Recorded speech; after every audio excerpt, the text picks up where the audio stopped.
প্রতিদিন ভাবি, কাল থেকে জীবনটা বদলাবো। ভোরে উঠে ব্যায়াম করব, মোবাইল কম চালাবো।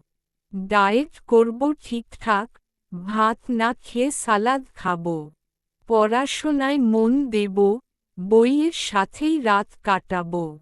কিন্তু সকালে উঠে দেখি, ঘুমই তো একমাত্র অর্জন। ডায়েটের বদলে ভাজা পড়া, মোবাইল যেন হাতের সন্তান, ছাড়লেই কেমন লাগে। আর বই দেখলেই হাই ওঠে, ঘুমটা চোখে ছায়ার মতো জাগে।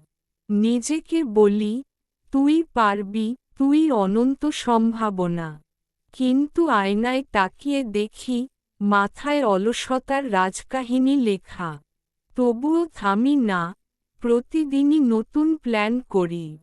জীবন না বদলালেও, প্ল্যান বানানোতে আমি বিশ্বজ করি।